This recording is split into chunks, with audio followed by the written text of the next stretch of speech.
ताज्या विश्वास आणि निर्भीड बातम्यांसाठी आता जोडलेले रहा शेगाव लाईव्ह सोबत।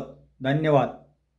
मित्रांनो, राज्य सरकारने दिलेला शब्द पाळला नाही तर महाराष्ट्रात पुन्हा मोठा संघर्ष उभा राहू शकतो, असा इशारा शेतकरी नेते रविकांत तुपकर यांनी दिला आहे। सध्या प्रकृती खालावल्यामुळे छत्रपती संभाजीनगरतील रुग्णालयात उपचार घेत असलेल्या रविकांत तुपकर यांनी रुग्णालयाच्या खाटेवरूनच माध्यमांशी संवाद साधत सरकारला ठणकावले आहे। शेतकऱ्यांच्या संपूर्ण कर्जमाफीसह पीक विमा आणि अन्य मागण्यासाठी त्यांनी 15 जूनपासून अन्नत्याग आंदोलन सुरू केले होते। आंदोलनादरम्यान त्यांची प्रकृती गंभीर बनल्याने त्यांना रुग्णालयात दाखल करण्यात आले होते। तुपकर यांनी सांगितले की आंदोलन स्थगित करताना सरकारच्या वतीने मंत्री गिरीश महाजन यांनी कर्जमाफीच्या निकषाबाबत बैठक घेण्याचे आश्वासन दिले होते। सरकारने हा शब्द पाळला नाही तर महाराष्ट्रातील शेतकरी पुन्हा रस्त्यावर उतरतील आणि स्वतः मुंबईत येऊन आंदोलनाला बसेल। एकदा बसल्यावर उठणार नाही, असा इशारा त्यांनी दिला आहे।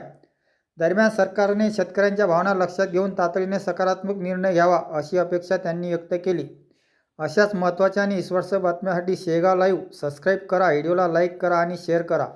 शेतकऱ्यांच्या सरसकट कर्जमुक्तीसाठी व घोषित झालेल्या कर्जमाफी योजनेतील जाचक निकष आणि अटी काढून टाकण्यासाठी, त्याचबरोबरीनं 2024-25चा हक्काचा पीक विमा मिळण्यासाठी, पीक कर्ज, डीएपी व युरिया खताचा तुटवडा लिंकिंग बंद व्हावं, यासह अन्य मागण्या घेऊन मी 15 जूनपासून बुलढाण्यामध्ये बेमुदत अन्नत्याग आंदोलनाला बसलो होतो।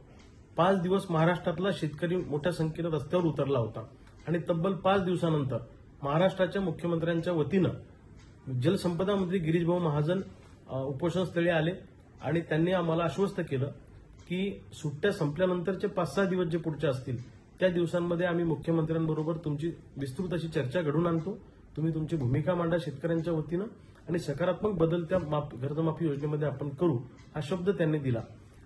सरकारने दिलेला शब्द पाळावा अशी आमची अपेक्षा आहे। हवं तर अजून 4-5 दिवस तुम्ही शिल्लक घ्या बैठक लावायला, आमचं काही म्हणणं नाही, पण बैठक लावून त्यात सकारात्मक मार्ग काढा।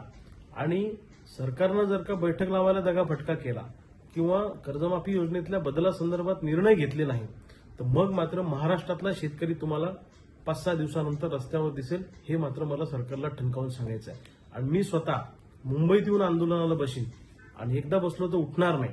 सरकारने ध्यानात ठेवावं, महाराष्ट्रातल्या शेतकऱ्यांच्या संयमाचा अंत सरकारनं पाहू नये। शेतकरी जर का खवळला तर यांना रस्त्यावर फिरणं सुद्धा मुश्किल होईल। आता शेतकऱ्यांना आम्ही आवरणार नाही। शेतकऱ्यांच्या संयमाचा बांध तुटला तर जे काही महाराष्ट्रात घडेल त्याची पूर्ण जबाबदारी ही सरकारची असेल।